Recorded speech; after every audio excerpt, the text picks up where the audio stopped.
Imagine being told you don't fit in at age 9, to be laughed at, criticized, yet you grow up to make millions laugh with you. This is the story of Gilda Radner.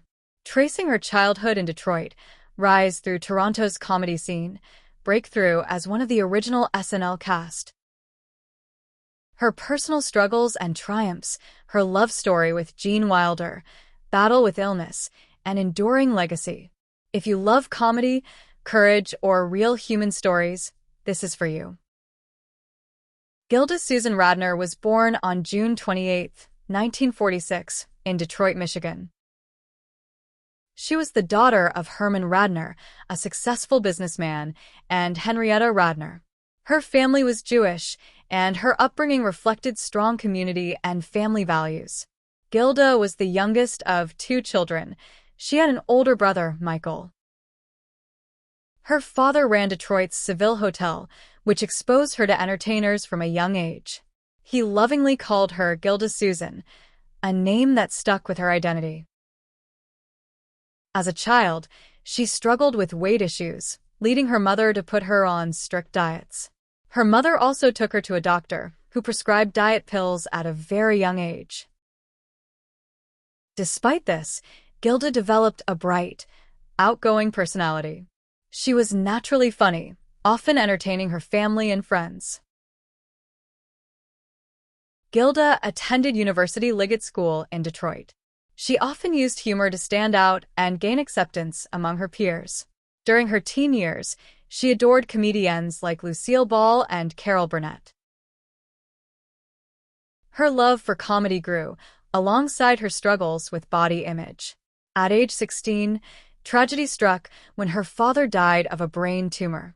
His death left a lasting impact on her emotionally. She enrolled at the University of Michigan, where she studied drama. While there, she performed in student productions and sharpened her comedic instincts.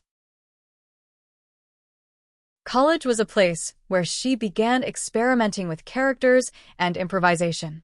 But she eventually dropped out before graduating, chasing her dream of acting. In the late 1960s, Gilda followed her boyfriend at the time to Toronto. There, she became part of Toronto's comedy and theater scene. She landed a role in a local production of the musical Godspell. Godspell also featured future comedy stars like Martin Short, Eugene Levy, and Andrea Martin. This production became a launching pad for many Canadian comics. Gilda then joined the famed Second City comedy troupe in Toronto. At Second City, she mastered the art of improvisation. Her sharp wit and quirky characters made her a standout among her peers. Soon after, she was invited to join the National Lampoon Radio Hour. That project included other rising comics like Chevy Chase, John Belushi, and Bill Murray. In 1975, NBC launched a new late-night comedy series, Saturday Night Live. Gilda Radner was the first cast member hired for the show.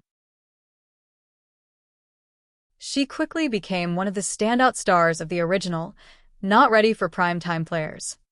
On SNL, Gilda created some of the most iconic characters in television history. Roseanne became a fan favorite with her wild hair and rambling commentary. Emily Litella, the misinformed old lady, was another unforgettable character. She also parodied news anchors on Weekend Update with biting humor. Gilda's sketches combined silliness with social satire. Audiences connected to her warmth and vulnerability beneath the comedy. She helped establish SNL as a cultural phenomenon in its early years. Her chemistry with John Belushi and Bill Murray was electric. She often broke into infectious giggles, endearing herself to viewers. By the late 1970s, she was one of the most recognizable comedians in America. She won an Emmy Award in 1978 for her work on SNL. Her fame reached beyond TV into the wider pop culture landscape. In 1979, Gilda starred in her own Broadway one-woman show, Gilda Radner. The show was a hit, showcasing her ability to carry an entire stage production. It was later filmed as Gilda Live, directed by Mike Nichols. The show highlighted her range, from zany characters to deeply personal moments. During this period, she became one of the most beloved comedians of her generation.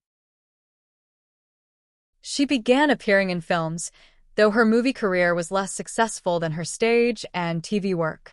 Still, she maintained her reputation as a brilliant comedic actress. Gilda had several high-profile relationships, including with musicians and fellow comedians. She married musician G.E. Smith in 1980, who was the guitarist for SNL's house band. That marriage ended in divorce after 2 years. Her personal life was often turbulent, marked by insecurity and health struggles. Gilda battled eating disorders, particularly bulimia, for much of her life. She wrote openly about these struggles later in her memoir. In 1982, she met actor Gene Wilder while working on the film Hanky-Panky. Their connection was immediate and deep. Gilda and Gene married in 1984, forming one of Hollywood's most beloved couples. Their marriage brought her stability and happiness she had long sought.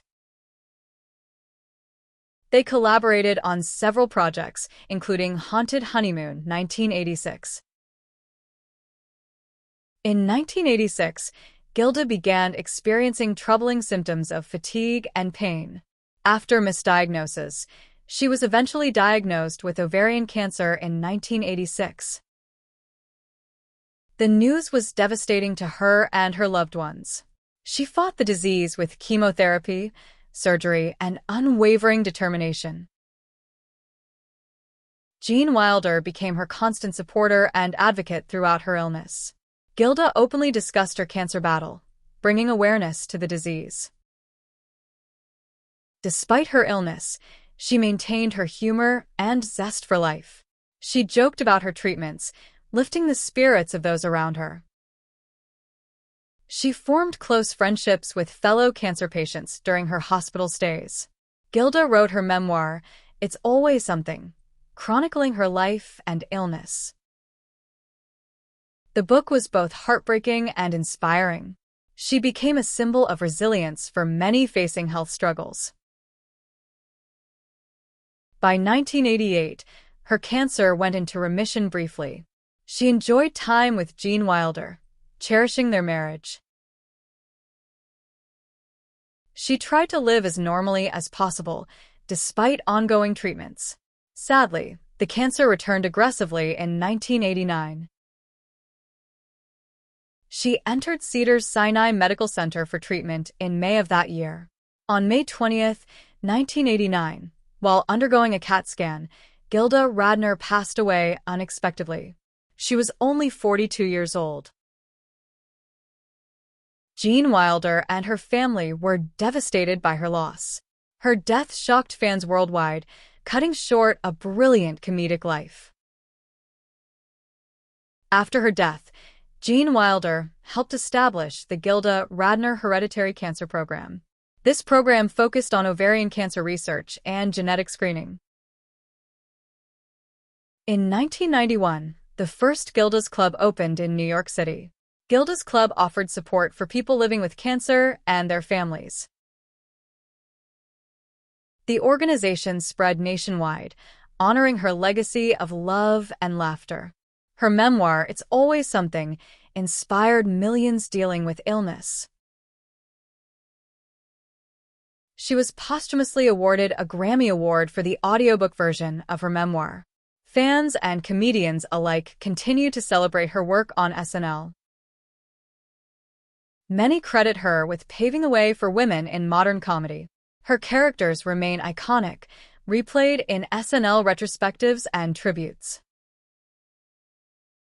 Decades after her passing, Gilda Radner is remembered as a trailblazer, whose humor, honesty, and courage left an indelible mark on comedy and on the fight against cancer. If you found the story of Gilda Radner moving, whether it made you laugh or made you think, or both, please do two things for me. Hit like so more people discover how extraordinary she was.